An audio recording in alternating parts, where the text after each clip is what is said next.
Right, and a special man, of course, joining us in just a bit. But before that, I spoke earlier with the diplomat and Congress leader Shashi Tharoor just a while back. Began by asking him about a trip that's being described as historic and groundbreaking. How significant is it? Of course, it shows a sign of maturity. It's almost become a cliche to say that this is a coming out moment for both countries.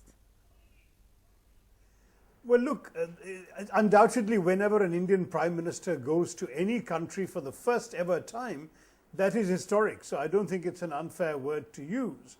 And I personally have no difficulty with acknowledging that what the Prime Minister has done is an important step forward in giving a certain sense of normality and maturity to this relationship with Israel, which undoubtedly has been a relationship of considerable value to India over the years.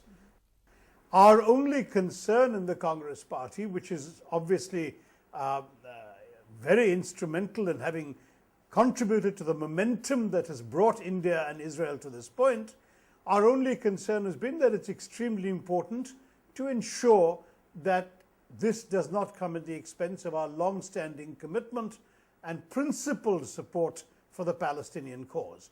So far, I see no reason for anxiety on that score, other than the fact that the government has, of course, broken with tradition and practice in asking the Prime Minister to go to one country and not the other, which is certainly not what any previous Indian Foreign Minister or Cabinet Minister would have done. But this dehyphenation cannot necessarily be a bad thing, provided the Arab countries' sensitivities have been addressed in advance. I don't know that it has, but I would like to believe that our MEA will have done their homework and will have made sure that other countries don't have their noses out of joint because of what we're doing. Certainly the Palestinian President Mahmoud Abbas, Abu Mazen, was in Delhi just in May, and I'm sure that, that he was told about this visit coming up and that it was not meant to be in any way a dilution of commitment to his cause. I'm assuming that all of this has been done. And if so, then I think we'll be all right.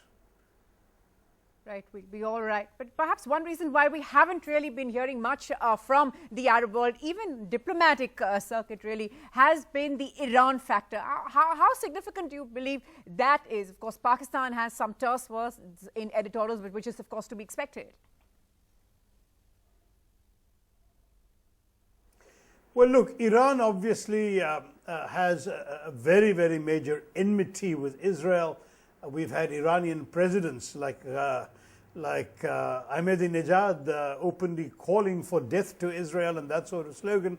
And the Israelis feel particularly targeted by Iran. There was an accusation that an attack on an Israeli diplomat at a traffic light in Delhi a few years ago had actually been conducted by Iranian operatives. So that is one country that is going to be very unhappy with our move.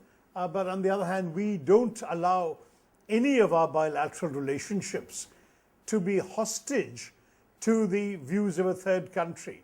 We haven't allowed any one country to dictate to us what we can do with another. And so I'm afraid that that is something which, as long as we have told the Iranians that this is not about them, this should not unduly put us off. With the Arab countries, many Arab countries, as you know, have either official or unofficial relations with Israel.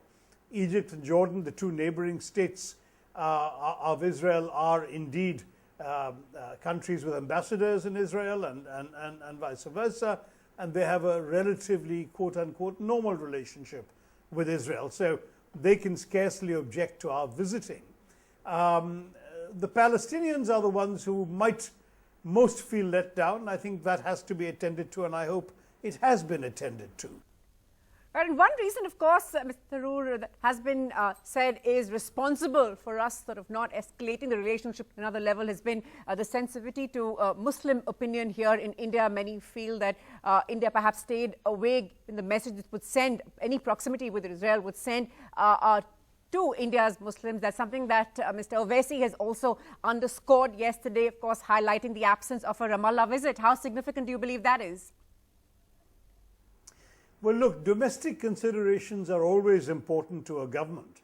And it's fair to say that our government, or governments of which we were a part, have traditionally had more receptivity to the sensitivities of our domestic opinion, particularly Muslim opinion, than the BJP has tended to have.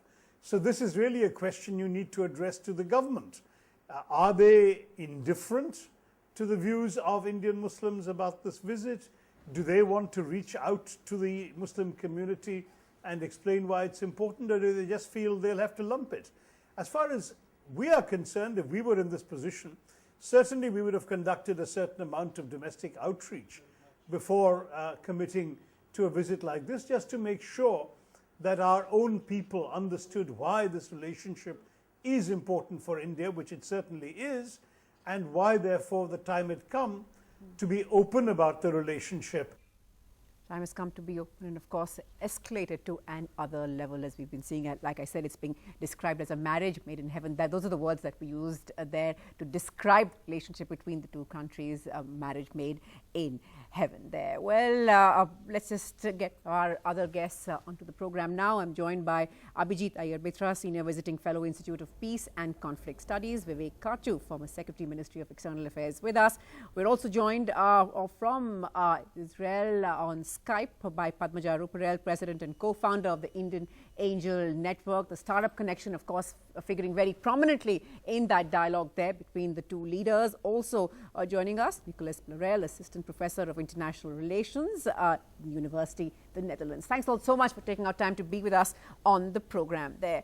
Vivek Karchu, sir, let me start by asking you, like we said, it's being described as historic, a path-breaking visit. There's, of course, every sign that that is exactly how it has panned out. Just see the importance that both sides have attached to this visit. We've seen editorials there in Israel describe the Prime Minister as the most important Prime Minister of the world. Those are the kind of headlines that we've seen. So clearly tremendous importance and significance.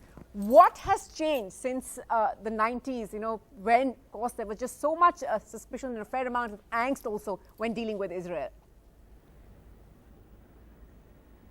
Well, I look upon our relations with Israel after we established diplomatic ties in 1992 as an incremental process. All through the 90s and then the first 17 years of this century, our ties have intensified, and gradually we have opened up to acknowledging these ties. After all, the diplomatic relationship was established by Narasimha Rao, and that process was carried forward in stages gradually by Atal Bihari Vajpayee, by Manmohan Singh, and now Prime Minister Modi has cemented that process by putting a firm stamp of the prime ministerial visit. And I, for one, am happy that he has had a standalone visit to Israel, because that sends a signal that we are willing to deal with West Asian countries on a bilateral basis, directly, state-to-state relations with them, and that we will not allow relations, as Shashi Tharoor put it well, that we will not allow relations with a third country to impede the process and progress of our relationship with any particular country. And Prime Minister Modi, one last thing, I think has prepared well for this visit. He's gone there after 3 years of his prime ministership. He has visited Saudi Arabia, the UAE, he has visited Iran, he has welcomed the Palestinian president. So he's had all bases covered. And for the Israelis, of course, this is a very important moment, because in a manner of speaking, India was that elusive prize which every Israeli prime minister sought, and as Netanyahu said, that we've been they were waiting for an Indian prime minister for 70 years. Right. That, of course, was very significant there. Abhijit Mitra, would you agree? There are all those who said, is it really possible to de-hyphenate, as it's known, the relationship with Palestine and that with Israel, the Palestinian issue? Mr. Karju making the point that, yes, we've done it and we've perhaps shown that it can happen successfully. Would you agree?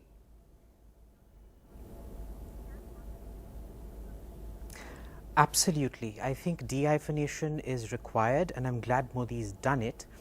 That said, we also have to look at our own ties with the Palestinians, for example. What Israel faces with Palestine is no different in a sense than what India faces with Pakistan. President Abbas, for example, continues to name squares and monuments in Palestine after suicide bombers, martyrs as they call them, and things like that. And in many ways, that is a lot like what Pakistan does to us, not arresting certain terrorists we want, encouraging, glorifying terrorism in a certain sense. And I don't know how the de-hyphenation specifically works, but I certainly think we need to reevaluate our ties with Palestine, because if we want support, more vocal support on Pakistan, we certainly can't afford to have double standards on whose terror we condone and whose terror we condemn. Okay, fair enough. That's of course a good point. Nicholas, like, come in at this point. Is sort of terror the one aspect, the one issue that unites both sides, Israel and India, the one thing that's bringing us together in this fashion, in this very significant fashion? I mean, yes. So, as both prime ministers have mentioned over time and during this visit, they face a common threat of global terrorism, of growing radicalization. So they mentioned that as being something that links them. They want to encourage cooperation. This was also the case to some degree during the previous BJP government, under Vajpayee government. It was mentioned by National Security Advisor Rajesh Mishra in a famous speech in Washington at the American Jewish Committee. So terrorism and a common fight against terrorism has been something that's been pushing at least the BJP in favoring relations with Israel. That being said, I mean, it's not the one main driver of this relationship. The defense relationship, the security relationship, which goes beyond counterterrorism, is obviously something that's been promoting and pushing for this partnership. And other elements that have been mentioned over the visit, whether it is agriculture, cooperation, space technology, water management, these are other things that have been emphasized by the two prime ministers. So I wouldn't limit the relationship just to counterterrorism. And that's, of course, a good point. It brings me to my question for Padmaja, you know, there's just been so much focus on entrepreneurs and startup space, and there's of course been cooperation in other areas. Look at agriculture, look at irrigation, and all of that. So would this be a fine time, given the focus on startups, to say that we are widening this relationship beyond just defense, which is how traditionally we've seen the interaction and the relationship between the two countries? Absolutely, Natasha. I completely agree with you. I think this is bringing a startup India and startup nation together, and creating a bridge between the two countries, a startup bridge where we can bring in innovation and entrepreneurship to really build a new partnership. Today, as we speak, IAN, Indian Angel Network, has launched its Israel operations in Tel Aviv.